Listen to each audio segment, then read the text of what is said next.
আমাদের বাসায় চাপটি, পিঠা কিংবা যেকোনো বড়া বানানোর জন্য চালের গুঁড়ার প্রয়োজন হয়। তো আপনারা কিন্তু এভাবে সংরক্ষণ করে রেখে অনেকদিন খেতে পারেন।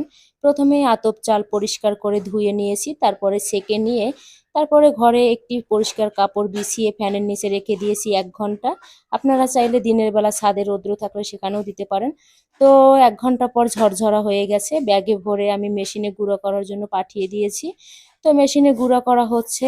আর এই মেশিনটা একদম আমাদের বাসার পাশেই, বেশি দূরে যেতে হয়নি।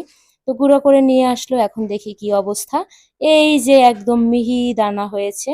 তো এখন একটু হালকা ভেজা ভেজা আছে।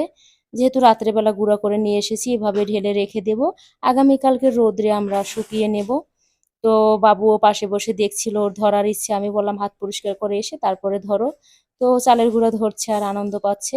এইদিকে ছাদে তো বৃষ্টি, তাই জন্য দিতে পারিনি শুকা, বারান্দায় দিয়েছিলাম। পরের দিন আবার যখন ছাদে রৌদ্র উঠলো তখন কড়া রৌদ্রে শুকিয়ে নিয়েছি।